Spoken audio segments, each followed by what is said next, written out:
ஏன்னா பல விஷயங்கள் இவங்க நினைச்ச மாதிரி நிறைய கண்ணாப்னா இலவசங்கள் அது இதெல்லாம் பண்ணுவாரு.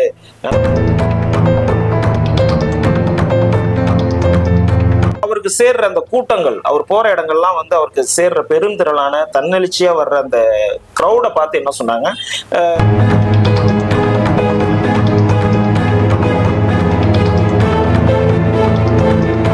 இப்ப இதுக்கப்புறம் இந்த ரைடை பத்தி பேச மாட்டாங்க. இப்ப அவர் ஆஃப் ஆயிட்டார்ல, ரைடை பத்தி பேச மாட்டாங்க, அது அப்படியே நகர்ந்துரும். ஆக இது எல்லாமே நான் தான் சொல்றேனே, இது சுத்தி நடக்கிற அவங்க ஸ்டேஜ்ல சிஎம் வச்சுக்கிட்டே அவங்க ஓப்பன் அப், உண்மையிலே அதுக்கு ஒரு பாராட்டு நம்ம சொல்லணும். ஏன்னா கூட்ட நிகழ்ச்சிக்கு புது அண்ணனுக்கு நான் தான். ஆமா ஆமா, எங்க அண்ணனுக்கு எல்லாமே நான் தான். அவரை மேல கொண்டு வந்தாலும் இல்ல அவரை கீழே தள்ளி விட்டு மிதிக்கிறதும் நான். நியூஸ் தமிழ்நாடு நேயர்களுக்கு வணக்கம். ஸ்ரீகாந்த் சார் வணக்கம். இப்போ டிவிக்கோட தேர்தல் அறிக்கை வந்துச்சு, அது எந்த அளவுக்கு நீங்க மதிப்பீடு செய்யணும்? இல்ல இன்னைக்கு இப்ப வந்து திமுக தலைவர் வந்து மாண்புமிகு ஸ்டாலின் சார் வந்து பாத்தீங்கன்னா 2026 எலெக்ஷனோட சூப்பர் ஸ்டார் வந்து அவங்களோட தேர்தல் அறிக்கைன்னு எல்லா இடத்துலயும் பிரச்சாரம் பண்ணிட்டு இருக்காரு. ஆனா ரியல் என்னன்னா, இவங்க தேர்தல் அறிக்கை விடுற வரையில ஒரு பெரிய எக்ஸ்பெக்டேஷன் இருந்துச்சு. ஏன் தாவேக்க விட மாட்டாங்க, அவங்களுக்கு தெரியல, தேர்தல் அறிக்கை பண்ண தெரியல, பல விமர்சனங்களை வந்து எல்லாரும் வாடகை வாய்கள் பத்திரிகை குரூப் எல்லாம் பண்ணிட்டு இருந்தது. இந்த தேர்தல் அறிக்கை வந்ததுக்கு அப்புறம் இன்னைக்கு தமிழ்நாடு இல்ல, ஆல் ஓவர் இந்தியாவுக்கே சூப்பர் ஸ்டார் வந்து தாவேக்காவோட தேர்தல் அறிக்கை தான். ஏன்னா பல விஷயங்கள் இவங்க நினைச்ச மாதிரி நிறைய கண்ணாப்னா இலவசங்கள் அது இதெல்லாம் பண்ணுவாரு, நடக்காத விஷயத்தெல்லாம் சொல்லுவாங்க. அதிமுக திமுக மாதிரி அண்டா குண்டாவில் ஆரம்பிச்சு எல்லாம் சொல்லுவாருன்னு தான் நினைச்சாங்க. பட் அவரோட கடைசியா அவர் வெளியிட்ட அத்தனையும் பாத்தீங்கன்னா இன்னைக்கு இளைஞர்கள் மத்தியில, இளம்பெண்கள் மத்தியில கொண்டாடப்படுது. அந்த அளவுக்கு அது ரீச் இருக்கு. ஏன்னா எல்லாமே பாசிபிலிட்டி.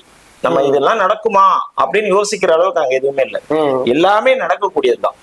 அதுக்கு கொஞ்சம் புத்திசாலித்தனமா அந்த பினான்சியல் விஷயங்களை இவங்க அவர் சொன்ன மாதிரி அந்த 30% கட் பண்ணி, அதே மாதிரி அந்த லஞ்சம் ஊழல் இதை வந்து கொஞ்சம் ஸ்ட்ரக்சர் பண்ணாலே ஆட்டோமேட்டிக்கலி இது எல்லாமே நடக்கும். நம்ம கொண்டாடுறாங்க. இப்ப நான் ஒரு 4-5 நாள் வெளியூர்ல இருந்த எல்லா இடங்களும் நான் பார்க்கும்போது அவ்வளவு ஒரு ரெஸ்பான்ஸ் இந்த தேர்தல் அறிக்கை மிகப்பெரிய ஒரு பலத்தை வந்து தாவேக்காவுக்கு அவங்களோட அறிக்கை கொடுத்திருக்குது.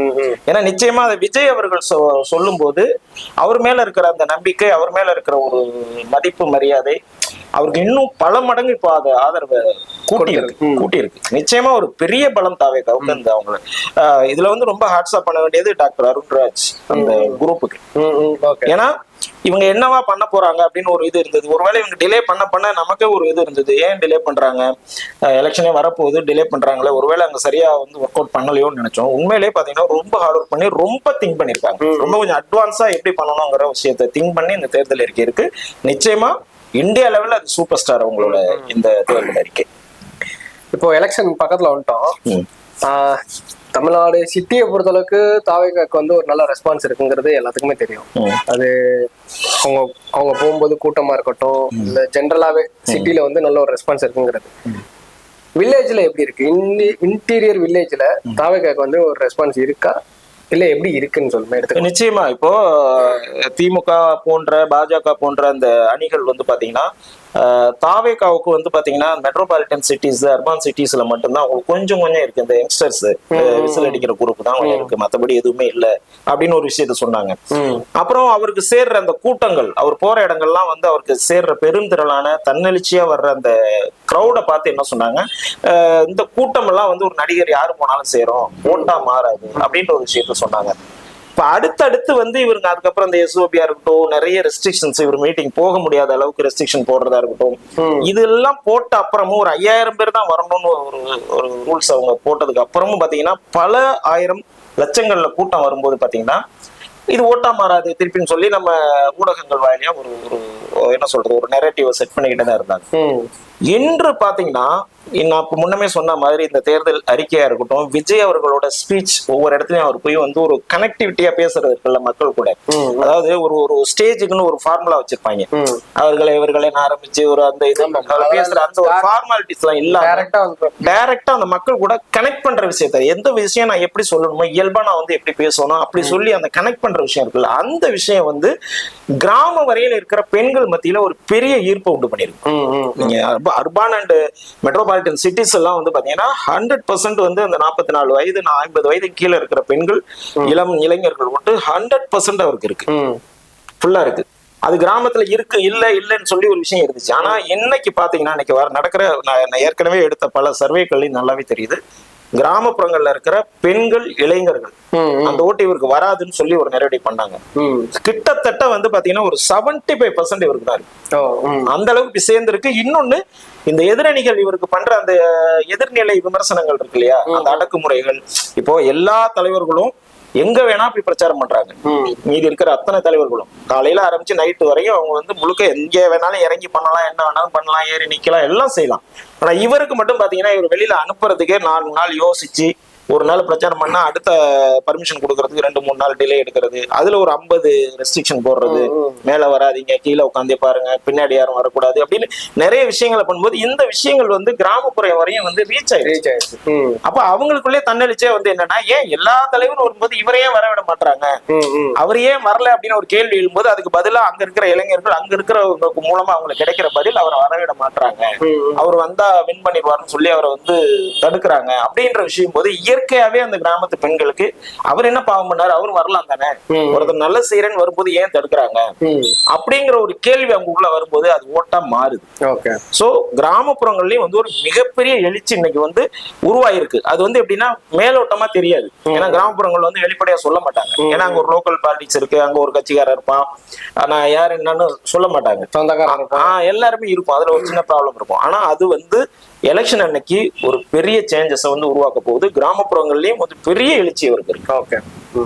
இப்போ சிட்டிங் மினிஸ்டர்ஸ் ரொம்ப லைம் லைட்ல இருக்கிற மினிஸ்டர் இருக்காரு, மினிஸ்டர் இருக்காங்க, லைம் லைட்ல இருப்பாங்க, டெய்லி ஒரு இன்டர்வியூ கொடுத்துருவாங்க, இல்ல பிரஸ் மீட் பண்ணுவாங்க, இந்த மாதிரி இருக்காங்க. கடந்த ஒரு 2 நாளா பாத்தீங்கன்னா ஒரு சின்ன ரைடு நடந்துச்சு, அதுக்கப்புறம் பாத்தீங்கன்னா சைலண்டா இருக்காரு.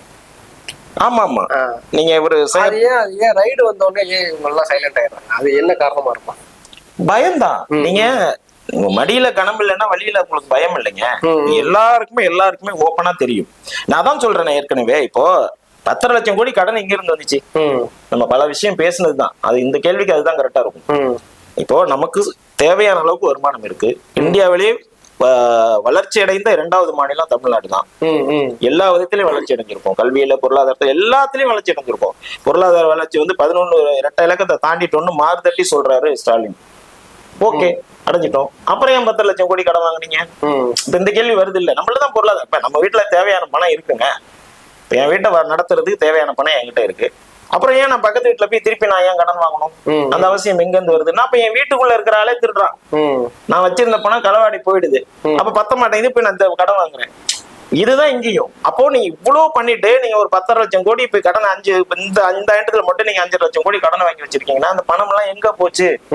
அப்போ உங்ககிட்ட உங்க கீழ் இருக்கிற நிர்வாகத்துல அமைச்சர்கள்ட்ட அதிகாரிகள்ட்ட பணமா போயிடுச்சு. அப்ப அந்த பணம் வந்து இப்ப தேர்தல் நடக்கும்போது அது ரைடுன்னு வருது. ரைடுன்னு வந்தா நீ அமைங்கிற வேண்டியதான். நீ ஆல்ரெடி தவறு பண்ண தெரியுமே, உனக்கு உலகத்துக்கு தெரியும். அப்ப எலெக்ஷனுக்கு வேலை பார்க்க வேண்டாமா? பண்ணணும் தான், அடக்கி வாசிக்கணும். அதுதானே இந்த ரைடோட நோக்கமே. என்ன ரைடோட நோக்கமே அதானே. இவ்வளவு நாள் நான் கேக்குறேன், இந்த இடிக்கும் இல்ல ஐடிக்கும் வந்து இவ்வளவு இந்த 5 வருஷமா மினிஸ்டரா இருக்காரு அவரு, 5 வருஷத்துல அவரை பத்தின எந்த தகவலுமே உங்கள்ட்ட இல்லையா? கண்டிப்பா இருக்கும் தானே. அப்ப ஏன் பண்ணல? அப்போ அவங்களும் அதை எலெக்ஷனுக்கு பயன்படுத்துறாங்க, இவங்களும் அதுக்கு மாட்டி முழிக்கிறாங்க. இவரு மட்டும் இல்ல, நீங்க சேகர் பாபு சொல்றீங்க, சேகர் பாபுவா இருக்கட்டும், நேருவா இருக்கட்டும், இன்னும் இந்த ஊழல்ல மாட்டி இருக்கிற அத்தனை மினிஸ்டர்ஸும் கொஞ்சம் அடக்கிதான் வாசிச்சு ஆகணும், வேற வழி இல்லை. நீ அடக்கி வாசிக்கணுங்கிறது தான் அந்த ரைடோட. புரியுதுங்களா? அப்ப ஏன்னா ரொம்ப முனைப்பா செயல்படுற ஒரு ஆளு, ரைட் பர்சன் ராங் பர்சன் தாண்டி திமுகவுக்கு இப்போ செந்தில் பாலாஜி பல் பிடுங்கப்பட்டு அங்க ஒதுக்கப்பட்டதுனால அந்த பிளேஸ வந்து நோக்கி நகர்ந்துகிட்டு இருக்கவர் சேகர் பாபு. அப்ப அவரை பிடிச்சி கொஞ்சம் இழுத்து வைக்கணுங்கிறது தான் சென்ட்ரல் கவர்மெண்டோட நோக்கம். அதுக்குதான் இந்த ரைடு. இது இப்ப இதுக்கப்புறம் இந்த ரைடை பத்தி பேச மாட்டாங்க. இப்போ ஒரு ஆஃப் ஆயிட்டார்ல, இப்போ ரைடை பத்தி பேச மாட்டாங்க, அது அப்படியே நகர்ந்துரும். ஆக இது எல்லாமே நான் தான் சொல்றேனே, இது சுத்தி நடக்கிற அத்தனை விஷயங்களும் பிஜேபி திமுகவுக்காக வைக்கிற செக்கா இருக்கட்டும், திமுக அதிமுகவுக்காக வைக்கிற செக்கா இருக்கட்டும், இதோட ரிஃப்ளெக்ஷன் எல்லாமே தாவேகாவுக்கு கெயின். இப்போ நீங்க நீங்க 2 பேருமே ஊழல்வாதி, 2 பேருமே தவறு செய்தவர்கள், மக்கள் பணம் கொள்ளையடிக்கப்பட்ட அரசாங்கத்தை நடத்தின 2 பேரு. அப்ப நீங்க பண்ணிக்கிற எல்லா விஷயமே ஃப்ரெஷ் கண்டா எந்தவித கரையுமே இல்லாம வெளியில வர்றவங்களுக்கு கெயின் தானே. நீ அதுதான் தமிழ்நாடு முழுக்கள் வந்து அவருக்கு ஒரு தன்னெழுச்சியா கூட்டம் கூடுறதுக்கு அதுதானே காரணம். ஏன் அவர் வந்து ஒரு வெளியில ஒரு அண்டை மாநிலத்துல ஒரு பெரும் படையை வச்சிருந்து அதை உள்ள கொண்டுட்டு வரலையே. உங்ககிட்ட இருக்கிற ஆளு தான் இங்க வர போறான், இவங்க கிட்ட இருக்கிற ஆளு தான் இங்க வர போறான். அப்போ நீங்க பண்ணின தவறுகளுக்கு தண்டனையாதான் இது நடக்க போகுது. இதை வந்து ஆட்சியாளர்கள் வந்து ஆட்சியாளர்கள் விடுங்க, அவங்களுக்கு தெரிஞ்சாலும் சொல்ல மாட்டாங்க. அவங்கள ஃபாலோ பண்ற ஒரு சில பத்திரிகையாளர் கூட இதை சொல்ல மாட்டாங்க. இல்ல பத்திரிகை, அதாவது இந்த கவர்மெண்ட்டை பொறுத்தளவுக்கு ஊடகங்கள் பத்திரிகையாளர்களை வந்து முழுமையா ஆக்கிரமிச்சுட்டாங்க. அது ஒத்துக்கிட்டு தான் அவங்க ஊடகங்கள். நீங்க எந்த மெயின் ஸ்ட்ரீம்ல பெரிய ஊடகங்களோட செய்யறாங்க, வேற வழி கிடையாது அவங்களுக்கு. அப்போ இந்த ஒரு மூத்த பத்திரிகையாளர்கள் ஒரு 6-7 பேர் இருக்காங்க இல்லையா, இவங்க எல்லாருமே வந்து அவங்களோட பக்கமா அவங்க சாய வச்சுட்டாங்க. இன்டர்நெட்ல இருந்த எல்லாருமே வந்து அவங்களுக்கு சாதகமா பேச வச்சுட்டாங்க. ஏன்னா ஒரு ஆளும் கவர்மெண்ட் வந்து அவங்கள செய்ய முடியும். அவங்களுக்குன்னு இருக்கிற பிளஸ் மைனஸ் இருக்கு, எக்கனாமிக்கல் ப்ராப்ளம்ஸ் இருக்கு, அவங்களோட தேவைகளை பூர்த்தி செய்ய வேண்டிய சூழல் இருக்கு. இதுக்கு ஒருத்தன் வழிந்து போயிடுவான். நீங்க என்னதான் வீரவசமா பேசி தனிமையா ஒருத்தன் நின்னாலும் அவனை வந்து சாய்ச்சிட முடியும் ஒரு அதிகாரமிக்க பொறுப்புல இருக்கிறவங்க. அந்த வகையில இது எல்லாத்தையுமே அவங்க கையில் எடுத்துட்டாங்க. நீங்க இப்ப ரீசெண்டா நீங்க ஊடகத்துல உட்கார்ந்து பேசுற பத்திரிகையாளா இருக்கட்டும், இல்ல நியூட்ரலைஸான பத்திரிகையாளர் சொல்லி உட்கார்ந்து இருக்கிற ஆளா இருக்கட்டும், நீங்க எல்லாம் பேசி எண்ட் பாயிண்ட் வந்து பாத்தீங்கன்னா திமுக சாதகமான ஒரு பாயிண்ட் எடுத்துப்பாங்க. கண்டிப்பா அது இவர் பாண்டே அவர்களா இருக்கட்டும், எல்லாருமே பெரிய பத்திரிகை நீங்க எல்லாம் சொல்றது, ஷியாமா இருக்கட்டும், பேரே சொல்லலாம், ஷியாமா இருக்கட்டும், பிரியனா இருக்கட்டும், எஸ்பிஎல் இருக்கட்டும், பிரகாஷ்னு ஒருத்தர், எல்லாருமே பாத்தீங்கன்னா சுத்தி வளைச்சு பாத்தீங்கன்னா எண்ட் பாயிண்ட் தாவேகாவுக்கு எதிராக ஒரு கருத்து, அந்த கருத்து தாவேகாவுக்கு எதிராக இருக்கிற மாதிரியும் திமுகவுக்கு சாதகமா இருக்கிற மாதிரியும் பண்ணுவாங்க. ரொம்ப ஒரு டிப்ளமேட்டிக்கா பேசுவாங்க. ஆனா இன்னைக்கு வந்து அது ரொம்ப வந்து வெட்ட வெளிச்சமா ஆயிப்போச்சு. அவங்களுக்கெல்லாம் ஒரு ஒரு ரெஸ்பெக்ட் இருந்தது இல்லையா, மீடியாவில் கரெக்டா பேசுற ஆட்கள் இருந்துச்சுல, அது வந்து இந்த எலெக்ஷன்ல அவங்களோட முகத்திரைகளுக்கு கிழிக்கப்பட்டிருச்சு. அதுதான் உண்மை. ஓகே, இப்ப அடுத்து தாவேகாவோட செயல்பாடுகள் எப்படி இருக்கும்? இன்னும் ஒரு 4 நாள் தான் இருக்கு.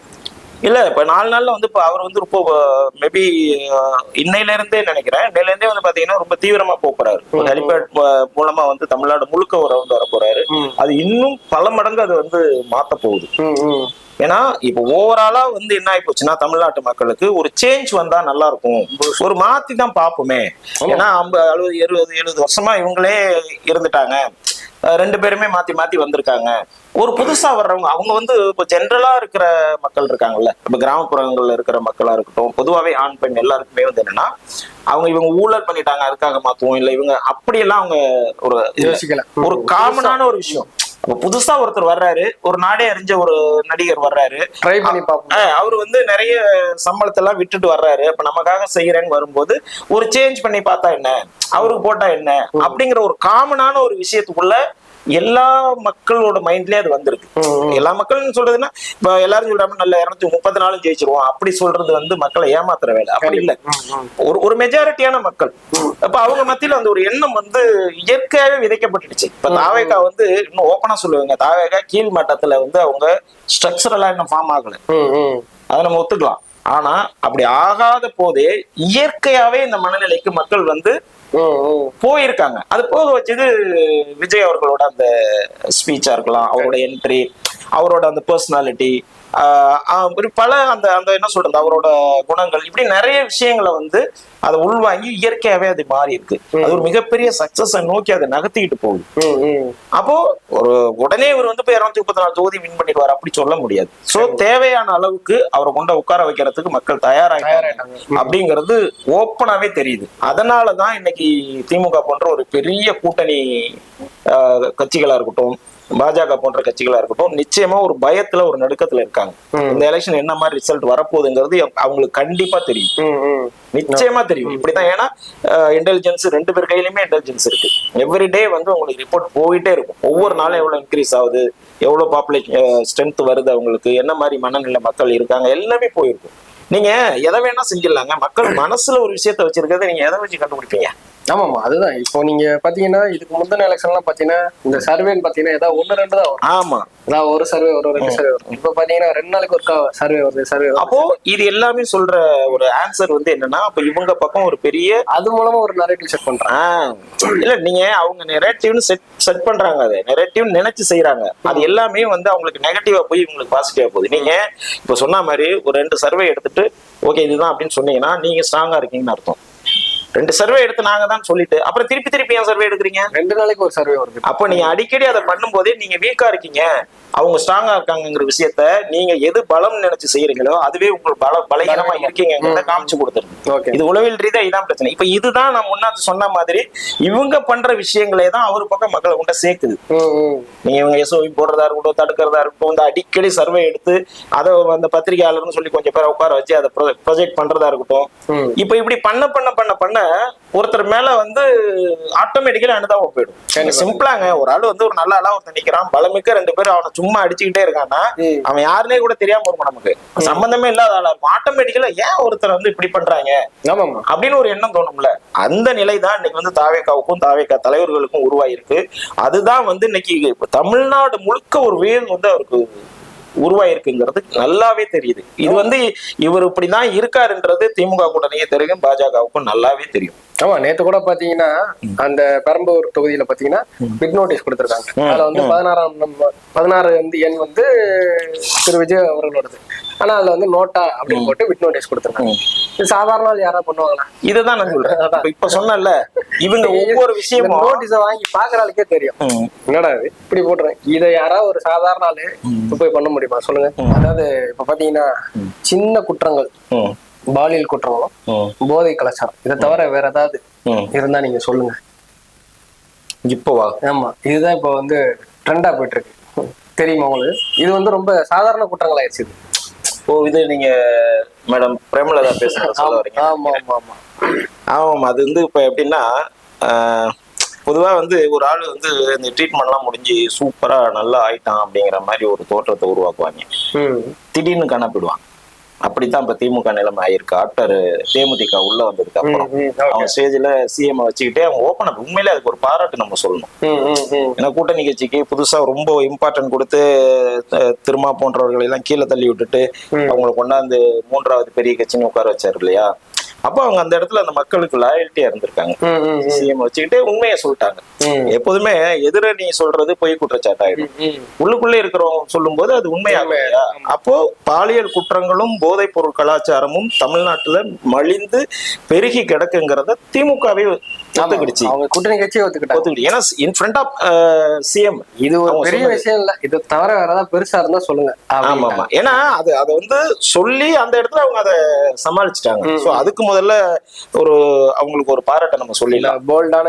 ஆமா ஆமா ஆமா, அது உண்மைதான். ஏன்னா இப்போ வெளியில இருந்து இப்போ தாவேகாவோ இல்ல எதிரணிகளோ சொல்லும் போது அது பொய் குற்றச்சாட்டு ஆயிடும். நாங்க வந்து எல்லாம் பண்ணிட்டோம், இவங்க சும்மா அவங்களை வந்து அரசு இது குறை சொல்றாங்கன்னு சொல்லிடலாம். கூட்டணியில மிக முக்கியமான ஒரு மரியாதை கொடுத்து கொண்டாந்து மேல வச்சிருக்கிற ஒரு கூட்டணியோட தலைவரே சொல்லும் போது அது உண்மைன்றத மக்கள் புரிஞ்சுப்பாங்க இல்லையா? அந்த வகையில பிரேமலதா அவர்களுக்கு பாராட்டு. ஏன்னா போதைப் பொருளும் பாலியல் குற்றங்களும் தமிழ்நாட்டுல எந்த அளவுக்கு பெருகி ஆறா ஓடுதுங்கிறத மக்கள் பார்த்திருக்காங்க. அப்ப நீங்க என்ன அவங்களுக்கு பாராட்டு சொல்லும் போது இன்னொரு அளவுக்கு நீங்க பாராட்டு சொல்லுங்க. யாரு? 4ஆம் மணியா ஒருத்தவங்க இருக்காங்க, அதுல ஒரு முக்கியமான தலைவர்னு சொல்லலாம், சாட்டை. ஆமா, நிச்சயமா சொல்லுங்க. அவரு இதை வந்து இதெல்லாம் ஒரு பெரிய விஷயமா அப்படிங்கிற மாதிரி ஒரு காணொலி ஒண்ணு விட்டுருக்காரு.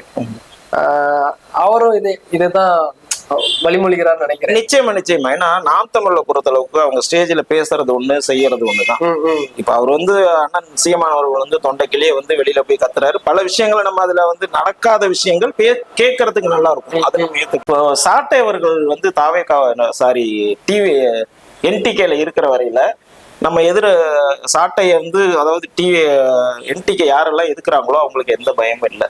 இது ஒரு பெரிய இழப்பெல்லாம் ஏற்படுத்த போறது இல்லை. ஏன்னா அந்த என்டிகேவுக்கு இழப்பை வந்து சாட்டையை ஏற்படுத்தி கொடுத்துருவாங்க. ஆமா ஆமா, எங்க அண்ணனுக்கு எல்லாமே நான் தான். அவரை மேல கொண்டு வந்தாலும் இல்ல அவரை கீழே தள்ளி விட்டு மிதிக்கிறதும் நானா தான் இருப்பேங்கிறதுல ரொம்ப தெளிவா இருக்காப்ல. பல உதாரணங்கள் சொல்லலாம்.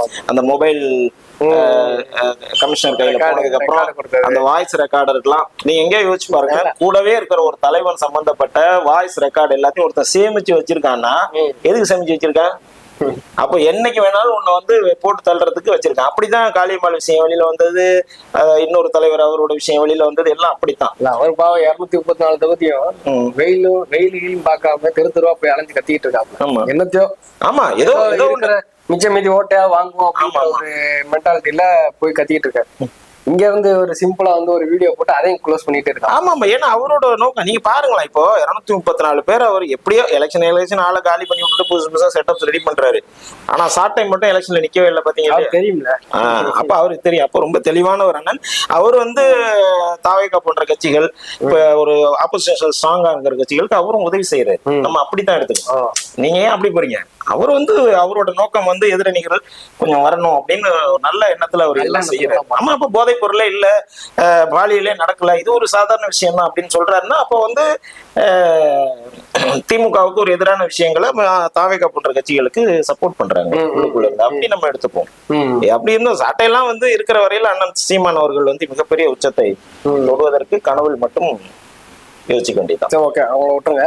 அதிமுக மாதிரி இல்ல, அவங்க வந்து கொஞ்ச நாள் ஆட்சியில இருந்துட்டாங்க, நிறைய தப்பு பண்ணிட்டாங்க அப்படிங்கும் போது இவங்க சொல்ற பாயிண்ட் வந்து அக்செப்டன்ஸ். ஓகே ரைட்டு, இவங்க பவரா இருக்காங்க, அவங்க தப்பு பண்ணவங்க தானே எடுத்துக்குவாங்க. ஃப்ரெஷ்ஷா எந்த தப்புமே பண்ணாத ஒரு ஆளு அவர் நல்லது பண்ணுவாரா கெட்டது பண்ணுவாரா வந்ததுக்கு அப்புறம் நம்ம பார்க்கலாம். ஆமா, நீங்க அவர் மேல பொலிட்டிக்கலா எந்த ஒரு எதுவுமே இல்லையே சொல்ல முடியாது. அப்படி இருக்கும்போது நீங்க வந்து இவங்க பண்ற எல்லாமே அவருக்கு பிளஸ்ஸா தானே போகும். ஒரு அனுதாபத்தை கிரியேட் பண்ணிருது இல்ல, அது இப்ப இந்த தடவை அவருக்கு நடந்திருக்கு. சோ அவருக்கு இந்த எலெக்ஷன்ல ஒரு மிகப்பெரிய கை கொடுக்கும் அப்படின்னு தான் பார்க்கப்படுது. அதனாலதான் இத்தனை சர்வேக்கள் டெய்லி ஒரு சர்வே வந்துட்டு தான் இருக்கு. ஆமாமா. ஆனா இவனுங்க என்ன பண்ணாலும் அவர் 25, 26ன்னு போயிட்டு தான் இருக்காரு. இவனுங்க அதாவது அதை குறைக்கணும்னு எடுக்கிற சர்வேல கூட அவ்வளவுதான் வருது. ஆமா, புரியுதா உங்களுக்கு? அப்ப இல்ல அவருக்கு 12% தான் இருக்கு, 15% தான் இருக்கு. இப்பவும் ஒரு சில பத்திரிகை சொல்லிட்டு தான் இருக்கான். எனக்கு தெரியும் 8, 10 தாண்ட மாட்டாருன்னு சொல்லிட்டு தான் இருக்கான் இன்னும். அது வந்து அவங்களுக்கு கொடுத்த அஜெண்டாக்கள், அதெல்லாம் 8 மட்டும் சொல்லுன்னு சொல்லிருக்கேன். அவ்வளவுதான். நீ அதை தாண்டி சொல்லாத. ஆமா, உனக்கு இந்த வட்டம் 8 தான் சொல்லிருக்கணும். அதாவது பல டீம் இருக்கு நெரேட்டிவ் செட் பண்றதுன்னு பாத்தீங்கன்னா, இன்னைக்கு இந்த எலெக்ஷன்ல தான் பல டீம் இருக்காங்க. அவங்க ஒர்க்க டெய்லி பண்ணிக்கிட்டே இருக்காங்க. அது என்ன ஆகுதுன்னா, இன்னைக்கு மக்கள் தெளிவா இருக்கிறதுனால அது எதுவுமே எடுப்படல. நீங்க பாத்தீங்கன்னா இப்ப இந்த உட்காந்து பேசுற குரூப் குறைஞ்சிருச்சு. அவங்களுக்கே தெரிஞ்சிருச்சு. ஏன்னா பாக்குறவங்க சுத்தி இருக்கிறவங்க கேட்பாங்க, என்னையா வெறும் பொய்யா புள்ளிட்டு உட்காந்துருக்கேன்னு கேட்பாங்க. அவங்களுக்கே ரொம்ப இதாகி அந்த மூத்த பத்திரிகை கொஞ்சம் பேர் வர்றது இல்ல, குறைஞ்சிருச்சு, ஆஃப் ஆயிட்டாங்க. ஒரு 2, 3 பெரிய பத்திரிகை 2 ஆளு வர்றது இல்லை. இப்ப நான் தொடர்ச்சியா பாக்குறேன், கொஞ்சம் டப்புன்னு ஆஃப் ஆயிட்டாங்க. இப்ப அவங்களுக்கு தெரிஞ்சிருச்சு. வெளியே போன கேட்பாங்க. ஆமா, ஓகே, பொய்யா சொல்லி தெரியும், ரொம்ப நம்ம சொல்றோம் ஓவரா அப்படின்னு சொல்லிட்டு கொஞ்சம் அமைக்கிட்டாங்க. உடம்புடும் சரிப்பில்லைன்னு போய் சொல்லிட்டு அமைக்கிட்டாங்க உங்களை வீட்டுல. பாப்போம், பொறுத்து இருந்து பாப்போம். இன்னும் 2-3 நாள் தான் இருக்கு எலெக்ஷனுக்கு. நிச்சயமா அடுத்தடுத்து என்ன நடக்குதுன்னு சுவாரஸ்யமா. நிச்சயமா வந்து இந்த எலெக்ஷன் ரொம்ப சுவாரஸ்யமா இருக்கும். இன்னும் எப்படி இருக்கும்? ஆமா, இந்த எலெக்ஷன் வந்து பாத்தீங்கன்னா இவர் தாவேகா தலைவர் சொல்ற மாதிரி ஒரு தலைமுறைக்கான ஒரு தேர்தல் இது. ஏன்னா ஒரு 70 வருட அரசியல் மாறுறதுக்கான ஒரு தேர்தல். ஏன்னா அவங்க தப்பு பண்ணாங்க, தப்பு செய்யல, அதெல்லாம் நம்ம விட்டுருவோம். ஒரு சேஞ்சு எல்லா உலகம் முழுக்க அது நடக்கும். அந்த ஒரு மாற்றத்துக்கு ஒரு வாய்ப்பு இருக்கும்போது அந்த மாற்றத்தை வந்து தமிழக வாக்காளர்கள் சரியா பயன்படுத்திக்கணும்னு கேட்கிறேன். நான் இவங்களுக்கு போடுங்க அவங்களுக்கு போடுங்க நான் சொல்ல, சரியா பயன்படுத்திங்க, எல்லோரும் சென்று வாக்களியுங்கள். வெற்றி எப்படி இருக்குன்னு பார்ப்போம். நன்றி, வணக்கம். நன்றி.